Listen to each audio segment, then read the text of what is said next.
Well, welcome to our first episode and our guest, Suzanne Muldowney, also known as the Underdog. So, why don't you just tell us how that came about? Why Underdog? How'd you get started? Where'd that all come from? I was exposed to the vintage TV series Superman when I was maybe 5 years old. Well, Superman is known to all as an aerial superhero.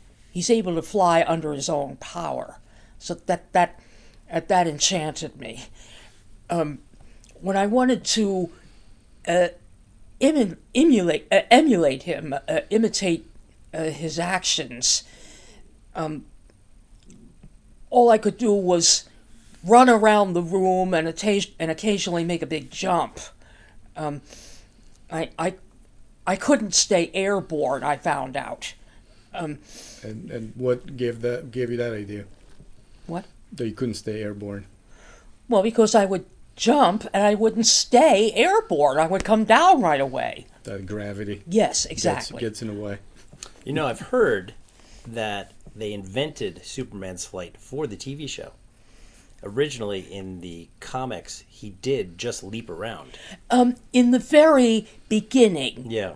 In the comic books, he took big leaps. Mm-hmm. But most of the comic book illustrations would show him in the process of coming down. You know, think of how a diver looks when he launches himself off the board, and most of the time he's shown on his way down. He has his hands out like this, and it looks as though he's flying. So people got the idea from those drawings, those angles right. that he had, that he was flying, and therefore he should do that in the full sense of the word. So how did the switch come about between being interested in Superman and then switching to Underdog? Well, probably by the time I started school, I had to give up. I had to give up watching Superman. But then, then time passed, and then I would see my brothers watching a show. It turned out to be the tail end of Underdog, because another show that I wanted to see was immediately after. Sometimes I saw Underdog in his last moment flying around and wait a minute. So in time, curiosity got the best of me, and I began watching Underdog. I saw, even though he was fictional, and I had seen Superman before, I saw what a parallel he was, in that both Superman and Underdog were aerial superheroes. Now, by this time, I knew that I could never fly the way Underdog was shown doing. I had only mortal limitations. But then, I think it was in the spring of 1965. I was given a deluxe Dennis the Menace comic book. It had many stories in it, and the last one was about his smart aleck girl neighbor Margaret taking ballet lessons. Dennis scoffed at ballet. You don't like ballet, huh? Let me see you kick this high. And then she did a really high kick. And that, wow. Hey, do that again. Oh, really? boy, that would come in handy. But then a drawing next to that, what representing what he was imagining, showed Margaret in her ballet costume kicking a football. So that connected a dance to What? Is that your inspiration for dance and Underdog, kind of merging that? Yes, by reading that story with Margaret doing ballet steps that made her look superhuman, phenomenal. I got the clue as to how to simulate flying within mortal limitations. So in the fall of that year, I began taking ballet lessons. Now, how old were you at this point? I started, well, at that time, I had never had any formal dance training, but ballet was what I was exposed to, so I figured that was the only dance method that was correct. But in answer to your question, I was 13 then. Well, as I took ballet lessons, I kept an eye out for movements that would make me look as if I were flying, or maybe sometimes running around, or standing erect proudly. And I would practice secretly in my bedroom. Why secretly? Well, I was 13 at the time. I was still living with my family. And I had a previous experience with other subjects of interest, and I talked about them too much to the rest of the family, and my parents scowled upon it. They disapproved of all my previous interests. They didn't want me to talk about them so much. Well, what were the other ones? What? Besides Underdog and Superman, what other ones did you object to?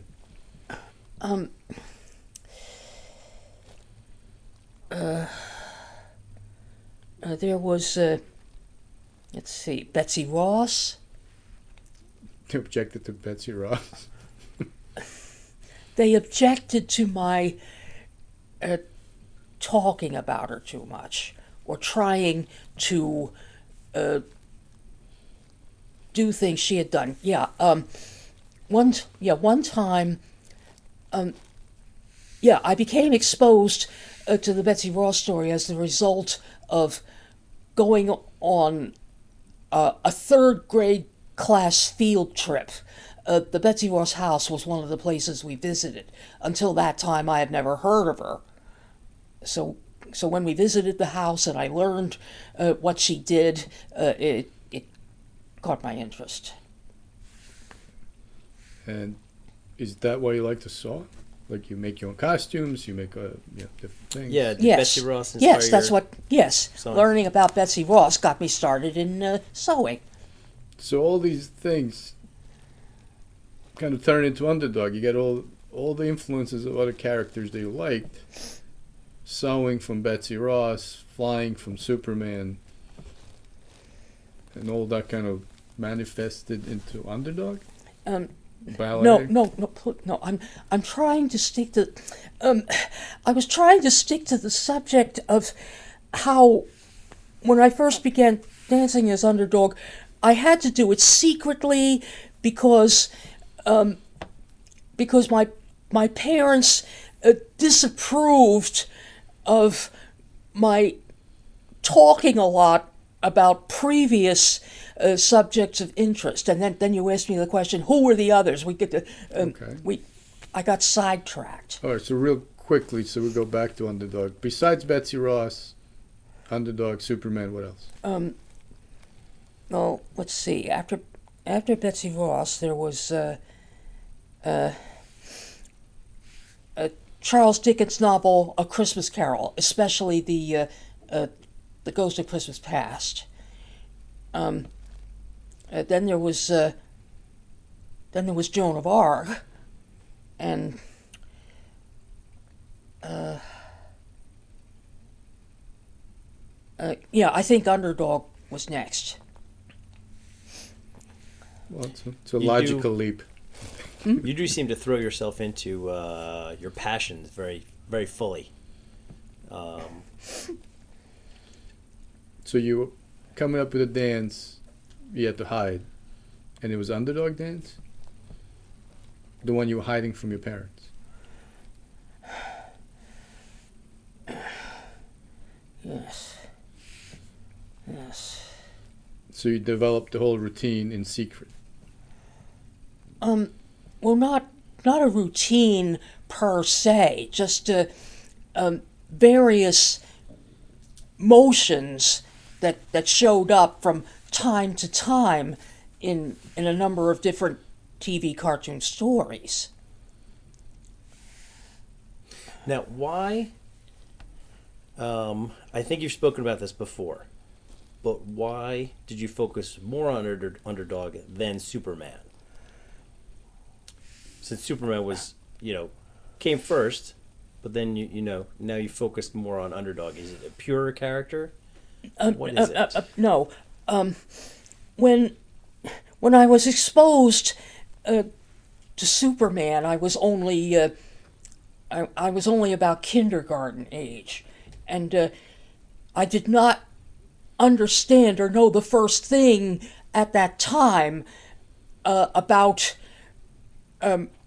theatrical movements made to produce unusual effects within human limitations. Mm-hmm. So when Underdog came around, I was older and I knew a lot more, so that I could concentrate on Underdog and create the best image of him I could through a theatrical medium. And at which point do you do your first performance outside of your bedroom, I guess? My first public performance? Yes.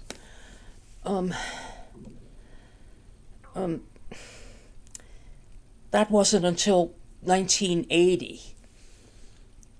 So for how many years did you do this in secret before you went in public?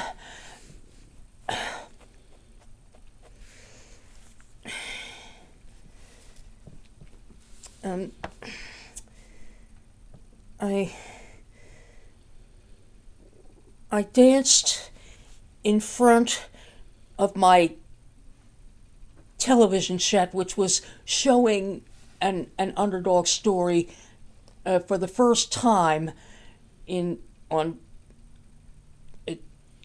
January 8th, 1966. 14 years? What? I guess it's 14 years between that and your first public performance? Yes. Now, what was the major objection your parents had? What? What was the major objection your parents had with Underdog?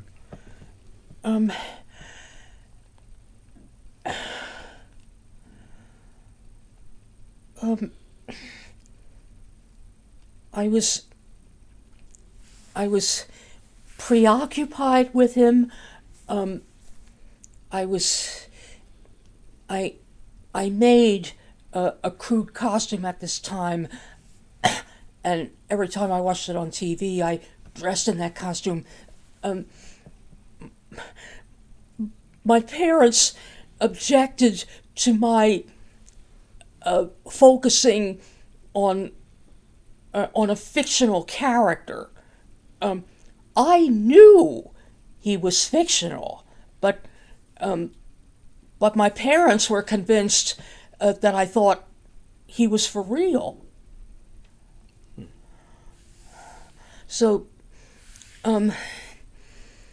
So from 1966 to 1968,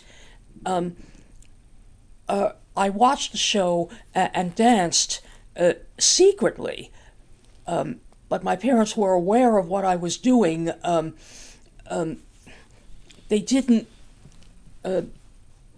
barge in when I was in the middle of a secluded performance, but they still, outside of that, scolded and persecuted me for being concerned with a fictional character.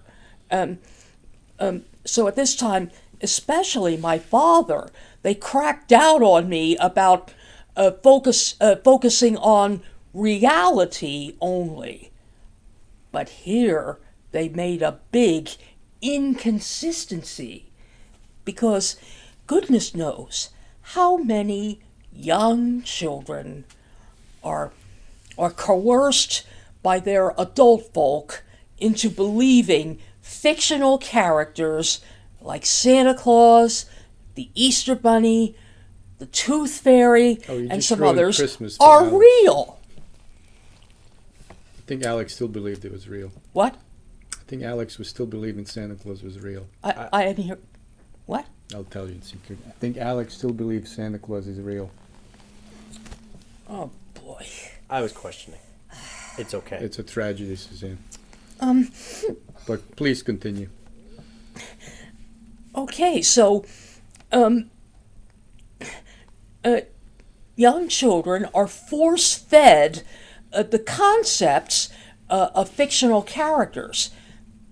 They learn who the characters are and what they do, but they're not advised by the grown-ups that those characters are fictional. The children are made to believe those characters are real, and then the grown-ups say children must never lie. It's against the eighth commandment. And yet, look at what the grown-ups do. They're telling the children a bunch of lies. Now I have a question for you. Yes. So your parents didn't approve of you admiring fictional characters. Does that mean that they did not have fictional characters that they watch TV, right? Or did they not watch any fiction or consume any fiction at all? At the time I was born, television was just making its way into the public eye. My parents obviously didn't have it when they were growing up. True, but there are other fictional characters, like in books. Other fictional characters In books? Yeah. Oh, yes, of books and course. such. Now, most likely, my parents had to read a lot of fictions throughout school. They were forced to concern themselves with fictional people and occurrences. But they knew all those things were still fictional. They were not made to believe that the characters and events were for real. But then once they had their own children and they had the fictional characters like Santa Claus, Easter Bunny, Tooth Fairy, which had already existed for quite some time before, they made the children believe those fictional characters were real. They deceived them when they obviously would not tolerate any dishonesty on the children's part. All right, so those were grown-ups making children believe that some fictions were real. And now at the time I'm thinking of, when I was getting into Underdog, I knew he was fictional, but my parents were convinced that I thought I was real, and they persecuted me for quite some time, forcing me to concern myself only with reality. And look at the inconsistencies they had done before. It's a bit hypocritical. Yeah. Inconsistent. Mm-hmm. Okay. So were you trying to bring, I think you might have mentioned this once to me, that you were trying to bring ballet and the dance to Underdog to make it more respectable? Yes.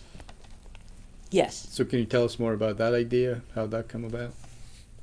Well, And why did you do it? well, you mean like a better role model? Well, what were you trying to do with that idea?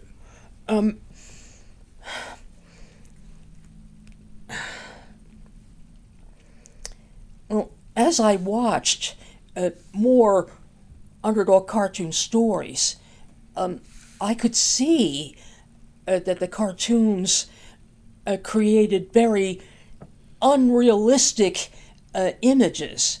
The stories were not that believable. And the good guys were too easily trapped by the bad guys. All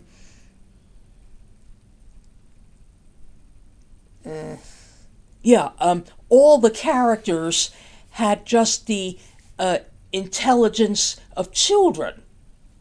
The dialogue, the speech was very simplistic. They were children's shows. So they kind of have to be simple. If they're for little kids.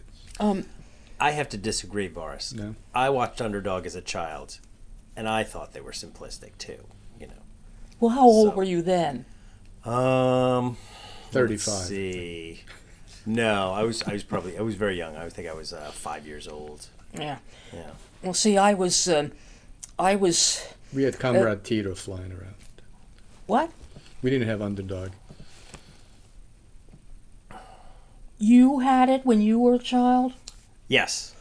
Yes. But see, I grew up in, But in a different country. yeah. So they had Comrade Tito flying around with a cape. Communist bloc didn't Yeah, have. it's different. Well, see, since their own I was 13 to just before 16 during this time, and I was older, I had better sense to recognize the programs and the characters' flaws, so that when I danced, I made more realistic moves. Incidents in the stories that were impossible to create within mortal limitations, I skipped. Yes, and I would take the stories, not one of them in its original form was worthwhile. I rewrote the stories in my mind to make them more believable and more meritorious. And dance was going to help that. What? The inclusion of dance was going to push it to another level. Yes. Now, you mentioned ballet, but when you actually went and performed it, was it more like ballet or was it more like a modern dance? Well, most of the movements were ballet-based, but there was no one else with me telling me what steps to do at what times. I improvised. Because, well, obviously anyone else with me might not know the story. I did, and I would review the stories in my mind, figure out how to reform them, and then I thought of the movements that would accomplish that. Are any of your dances choreographed, or are they primarily improvised? Well, are you talking about at that time or later on? I guess at that time, and we can move on from there. Well, like I said, most of the steps originated in ballet, but I did not set up a scripted order, a set order in which I did them. It depended on the story. You didn't have the same story all the time, and its plot and how I needed to revise it, and what movements I could make to make the stories more sensible. Mm-hmm. So was it more like Isadora Duncan improvisational dance, or so it wasn't rigid? Yes. Well, it was still ballet steps, but you might call it with the Isadora Duncan modus operandi. Okay, and did you at that time have the outfit? Which outfit? Well, the complete Underdog outfit. In those days, I had a one-piece shirt and shorts and a very simple cape, but I did not have tights or boots. Okay, so at which point did you complete the outfit the way you had it for a long time? My adolescent costume? Well, I'm not sure, but at one point you had the boots, you had the whole outfit. I didn't make anything like I have now until about the late 70s, and then I put the costume away, waiting for a suitable opportunity. Okay, and when did that opportunity come? 1980. And what happened then? I read in the newspaper about upcoming weekend events, and then it said, if you wanted to dress up like a hero, a villain, some fantasy character, come to the Creation Convention in Philadelphia, where there will be a costume contest on Sunday. All right, so I went there. I had the outfit with me. I signed up. That was my first public and professional performance as Underdog. July 27th, 1980. And how did people react? Or what happened? Who did you perform for? How many people were there? Well, it wasn't in a very big room. The convention occupied several hotel rooms. The costume contest didn't have maybe more than 100 attendees. Now, I put on my card who I was supposed to be, and the MC announced me as Underdog. But as I moved, as I danced, the spectators were very quiet in their reception.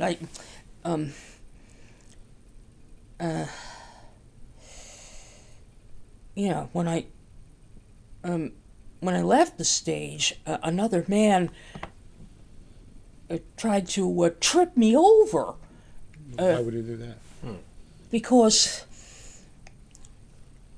Underdog, as originally shown, was sometimes made to trip over. Anytime he launched himself skyward or landed, he always crashed into something. in a couple of episodes that he was supposedly getting rid of some major menace. He damaged property like buildings, sometimes forests, and because he was shown originally as such a buffoon, this rude man was trying to make me look buffoonish too. Yeah, his Underdog's alter ego was Clumsy, wasn't he? What? He was a shoeshine boy. Yes, but Shoeshine Boy wasn't clumsy. He was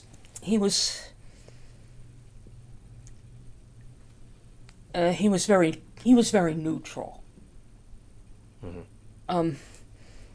But whenever he had to change into Underdog, he would run into a phone booth and smash it upon his emergence.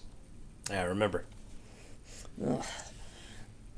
They went through so many phone booths in that city. Huh? That's probably why they don't have phone booths anymore. Yes, I know. I'm just thinking about the realistic, real-world implications. Well, you're talking about current realities. Yes. At the time I'm talking about, phone booths still existed. Mm-hmm. So after that first performance, where did you go from there? Well, I was very disappointed that I didn't win any prize, and I hadn't been given any kind of ovation for having done Underdog through dance, making him look more realistic. Do you think people are confused by the fact that you're taking a parody and you actually going the opposite? Like you're trying to do a parodic character into a serious character. I thought I would have been appreciated for bringing Underdog, doing him through dance, making him more meritorious, and appearing in flesh and blood, not animation. So it's almost like you did the opposite of what the creator did, because Superman probably inspired Underdog. It's like a parody of Superman, but you took that. That's one critique my father frequently used, that Underdog was just a parody of Superman. But you kind of did the opposite. You took that and you turned it serious. And I don't think that's common. You don't usually see comedic characters uplifted like that. No, I don't think anyone's done that. You're probably the only one that took a character like that and tried true. to make him serious, which usually people do the opposite, right? Yeah. When the genre of any kind of film becomes sort of used or explored for a long period of time, then you start making parodies of it, right? Like even horror films. Eventually someone's going to make a movie that's a parody of a horror film and so on. But you took a character and you did the opposite. It's very unique what you did. No one else that I know I have never heard of anyone doing that, yeah. So doing something that interesting and unique probably confused the people. You don't think so? But going back to the beginnings, my parents still disapproved of my portraying a fictional character, regardless of what medium I used, what my objectives were. They still frowned upon my concerning myself with a fictional character. So throughout all these years, I mean, they're no longer with us. What? Your parents are no longer with us. They died in 2013. But for all those years, you were trying to do something to kind of prove to them that what you were doing was worth something. No, not quite. No, see, you my gave up on that? no, see, my father. Well, my father was a real meddler. There was one time, I was plainly dressed. I was in the den and I was typing. My father came into the room and said, what are you doing? I'm typing a story. Is it real? And I had to convince him that it was. I want to see it when you're finished. So, he terrorized me. If a term that maybe originated much later is still an adequate term for this time and the events within. Would you agree? Well, it probably wasn't the most sensitive way to go about It's very strongly expressing- worded. Yeah. Now, did they ever? No, those were his exact words. No, but you asked me if I agreed, and said, well, I do, but I wouldn't do. I don't think that's the best way to go about it. Basically, Like we agree. If he had objections towards your activities, then maybe there's a probably better way to handle it. Now, did your parents ever suggest other characters or activities to you? Because my parents, so when I was growing up, they wanted me to get involved in activities, and so they suggested certain things, sporting, events or leagues that they wanted me to get into. So did they encourage you in other ways? No, they certainly didn't bring up other characters they thought I should emulate. Well, after my father gave me that awful scare, I finished the page I'd been typing, I hid it away safely, then I had to type a nonfiction. Fortunately, something had happened to me only maybe a couple of weeks before that I typed an account of, and I gave it to him. It was nonfiction, and so I got his stamp of approval. So, at some point, you moved out of your parents' house. What? At some point, you moved out of your parents' house. Yes. Well, see, my parents gave me such a hard time about fantasy versus reality that when Lent began in 1968, I gave up doing Underdog partly to appease them. Now, during that time, another subject caught my fancy. Okay, so, but then when Lent was almost over and Easter was just around the corner, my father took me aside and asked, I know you gave up Underdog for Lent, but now that Easter's coming, are you going to start dancing him again? I said, yes.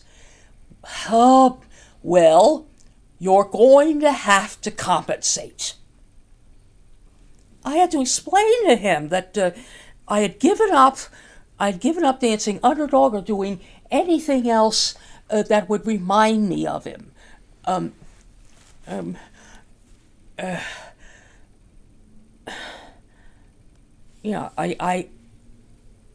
didn't watch the program. I didn't wear my costume. I didn't do any Underdog-themed dancing.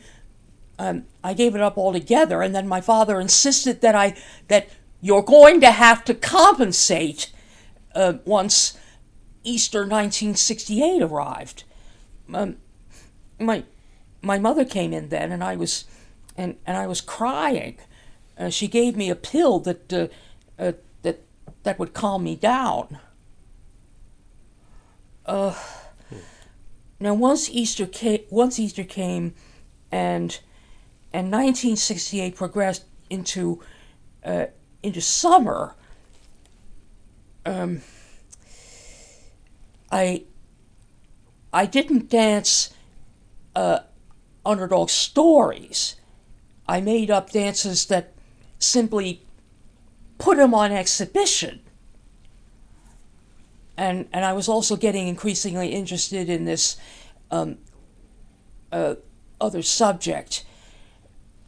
When school started again for 1968 and 1969, I figured, oh, all right, I'll stop doing Underdog. I won't have anything more to do with them. And I figured he was a closed chapter in my life. And when did you start doing it again? In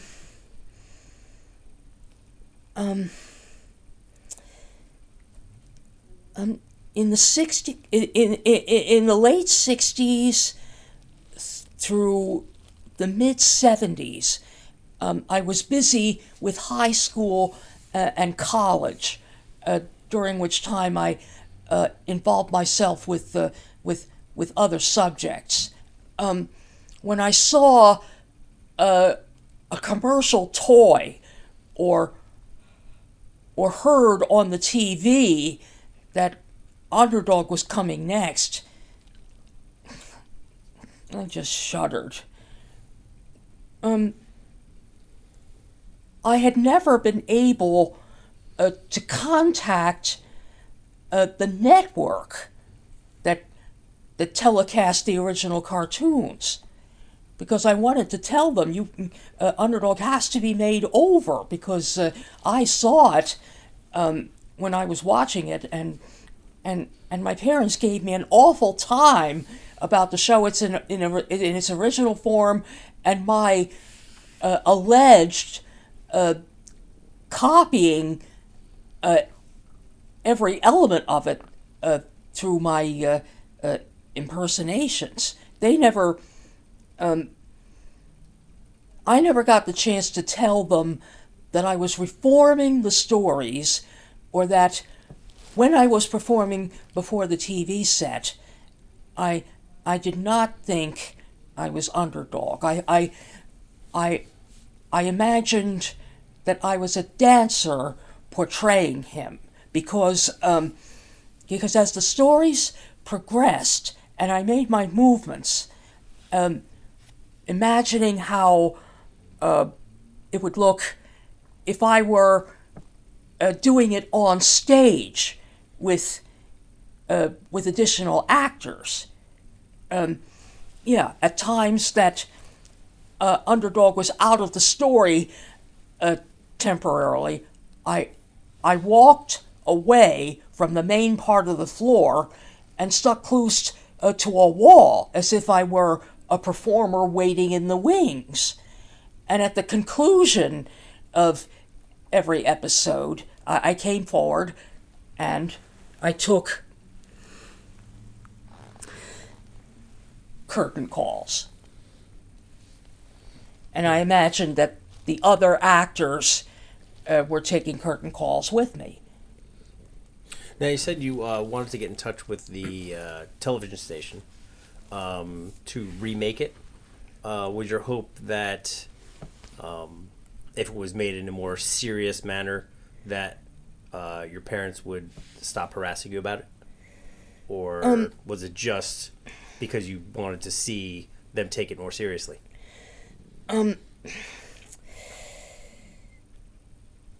I wanted the character and the program reformed because the flaws I spoke of were bad examples for all children, whether they were very young or about my age. It wasn't a question of making my parents stop bugging me. Mm-hmm. Reducing the simplistic storylines and making it more realistic. Making it more realistic. Sophisticated. And what? Sophisticated. Yeah, sophisticated and meritorious. Mm-hmm. The way Underdog was originally shown, and also the other characters, they weren't very good role models. I wanted Underdog to be a better role model. We do live in an age of remakes. Now, if you were to see it remade, how would you picture it? Would it still be a cartoon, but maybe a more, with more realistic figures? Would it be live action?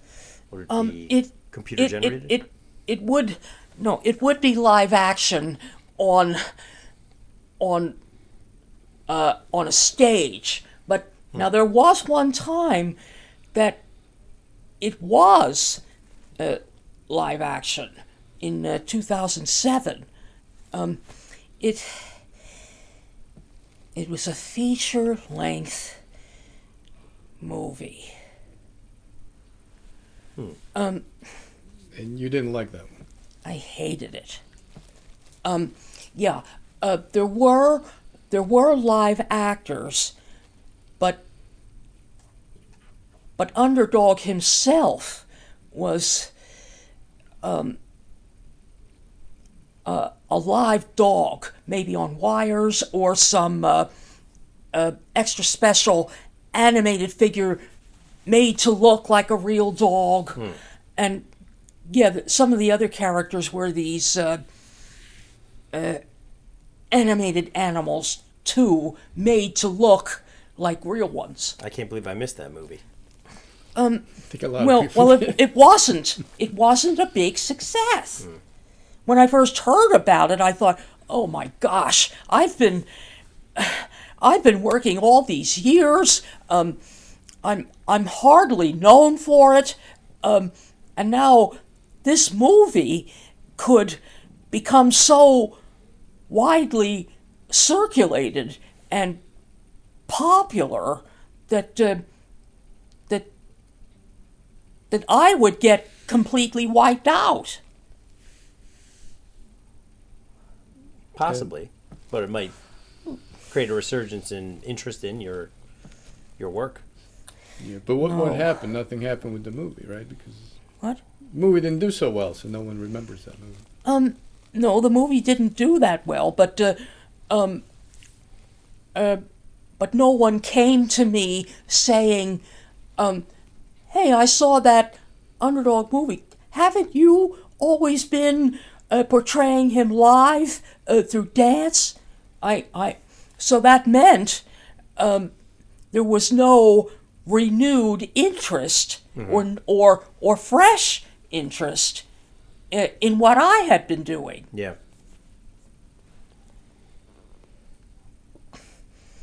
But the movie came. What year was that, Suzanne? 2007. Okay, 2007. But there are things that happened to you before that kind of made you more well known.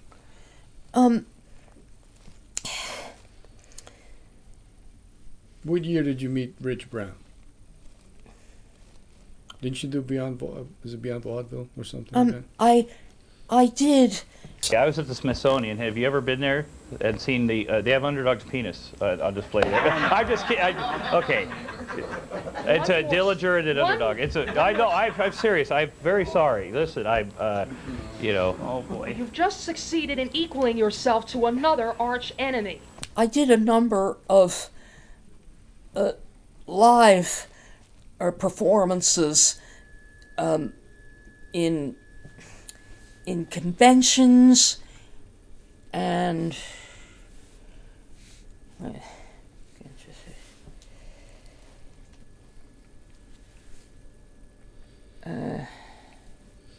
But did you appear on Manhattan cable TV? Wait a minute. Yes, the same year I started doing Underdog publicly.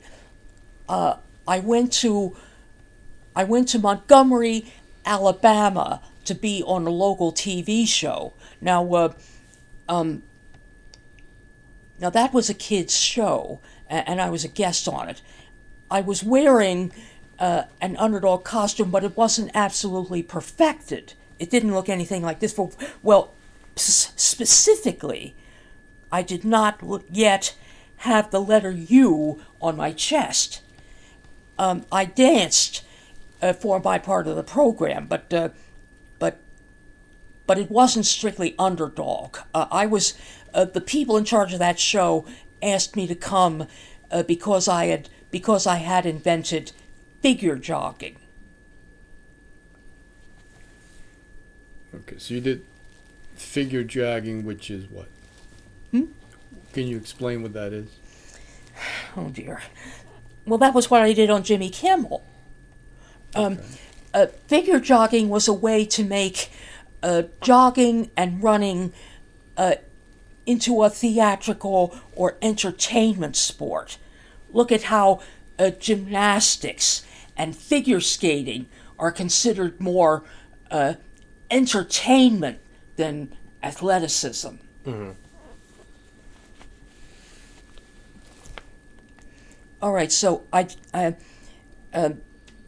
figure jogging consists of 4 different events.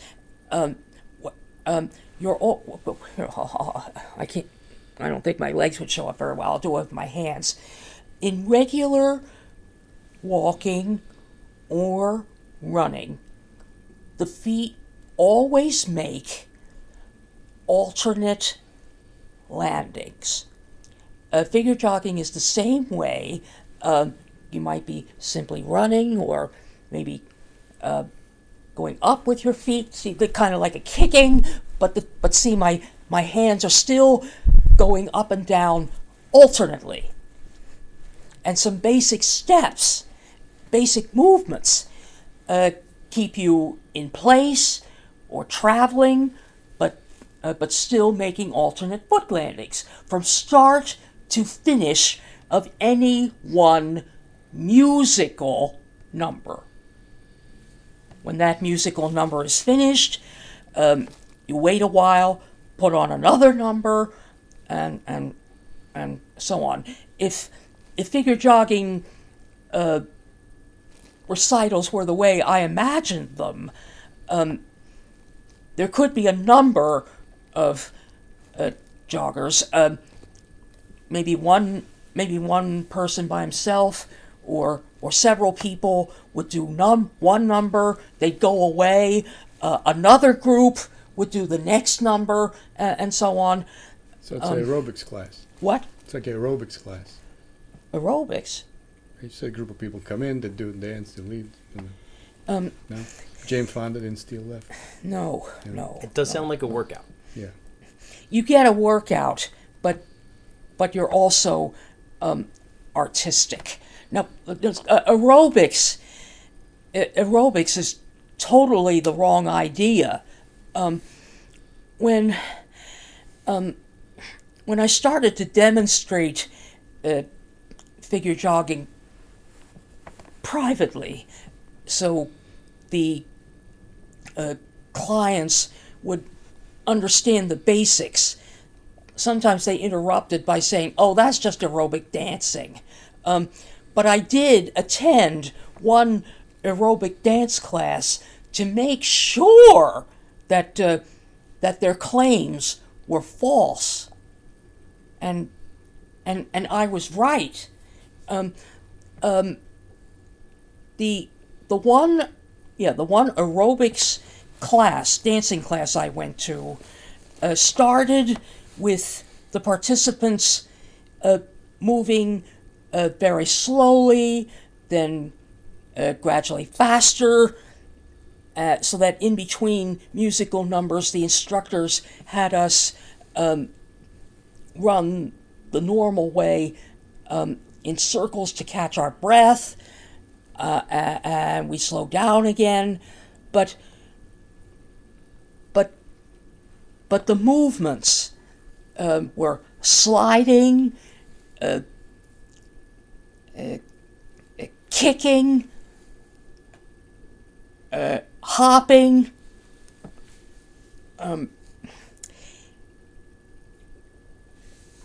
sometimes we were still moving just our arms, all the footwork was not alternate foot landings. The movements I described doing in the aerobics class used both feet at a time, or only one foot, or didn't use the feet at all. Those are the only choices you have. What? You can either use one or two or none.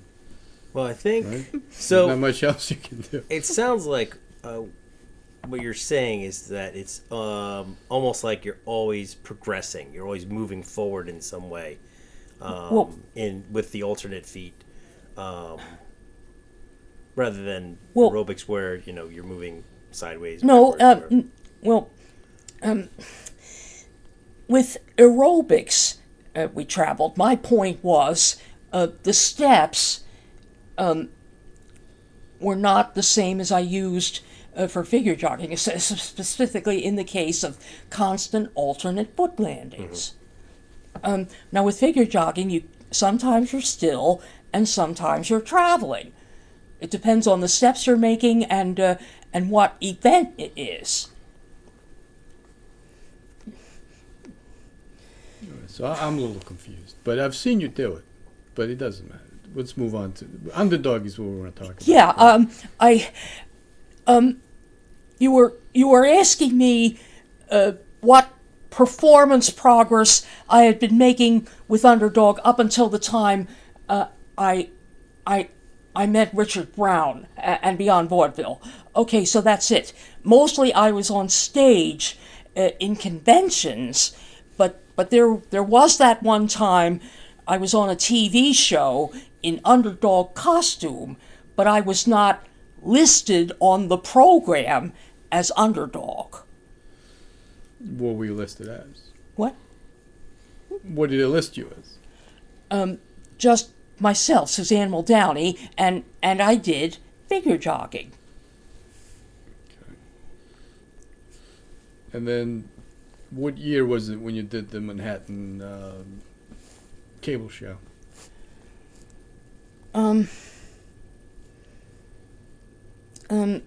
The first time I appeared in Beyond Vaudeville was 1986. But 2 years before that, I embarked on my first ambitious publicity campaign. Between 1980 and 1984, I came across a book in a bookstore about the history of Saturday morning TV cartoon shows. So when I read the rather brief material that they had about Underdog, because they were talking about shows in the chronological order of their premieres, when it came to Underdog, I rediscovered the date of his birth. The year was 1984. So in 1984, I went to a few more cities where these conventions were taking place to alert everybody that it was Underdog's 20th anniversary. And how did they take it?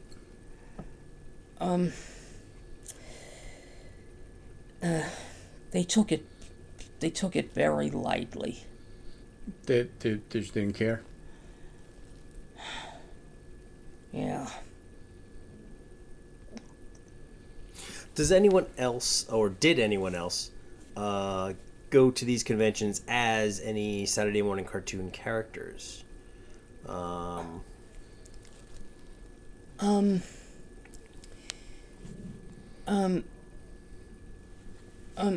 there really weren't any other cartoon characters. We have to remember, Underdog was not just a cartoon character. He was a superhero. would you say Superman was just another comic book character? Fair enough. So which characters were not superheroes? So you had superheroes and you have regular characters. Like Bugs Bunny would be just a character. Well, no one else came to these conventions to be in the costume contests in the guises of other cartoon characters. Most of the conventions were focused on fantasy and science fiction and time-honored comic books that had mostly humans as characters. So it was a science fiction convention that you went to. No, it wasn't strictly science fiction. It's just that as I witnessed more and more costume contests and was waiting for my turn, I could see the kinds of costumes participants went for most of the time, and how the attendees reacted. Right. Imagine if you went to a plumbers convention. That would be A what convention? a plumbers convention. Plumbers. No, I'm kidding. So mostly superheroes, actors, that kind of stuff. Were there a lot of other superheroes? Because I know at a lot of science fiction conventions you get mostly science fiction, some fantasy. But did you see any other superheroes?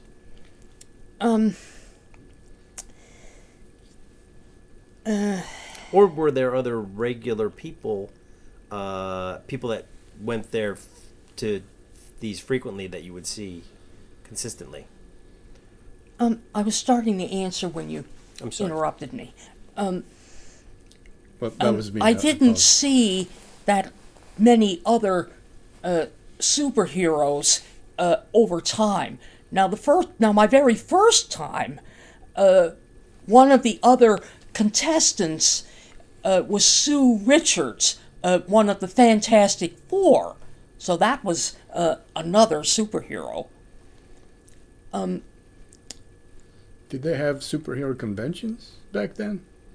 Or now? I don't know. Not, I think it's not really superheroes. No. Of course, now they have a Comic-Con, that kind of stuff. Yeah, but even those are, Oh, yes. What happened? I have to make a flashback to the past to explain what I kept doing once I went live. Once I went public. Mm-hmm. At the same time that the Underdog cartoons were running, there was the live TV series of Batman. And those stories, too, were comical, unrealistic, and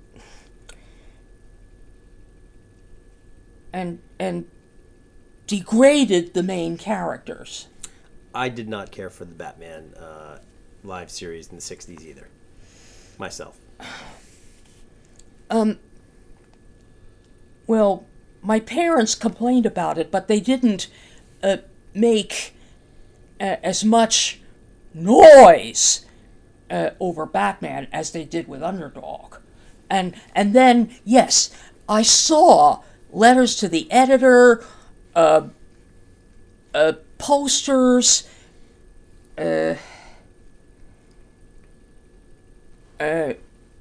letters inside comic books stating that the Batman TV series was trash. There had to be an improvement.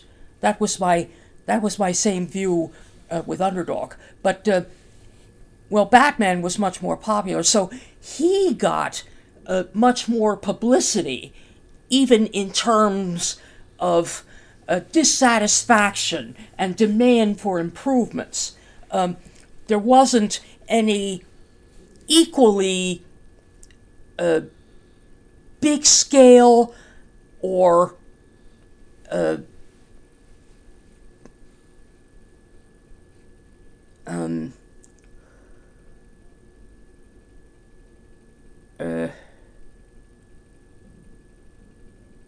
intense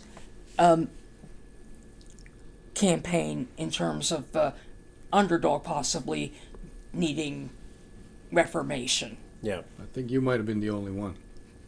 Batman? No, Underdog. I never saw that much demand for improvement in print or in spoken words as I did with Batman. Yeah. Because Batman started as a serious character, and the TV show was kind of And he did have a longer history at that point. Underdog started yes, as a parody. yes. What? So at which point do you make it to the big network show, which was the one you hate? Oh dear. I know you don't like it, but that was the biggest show you were on.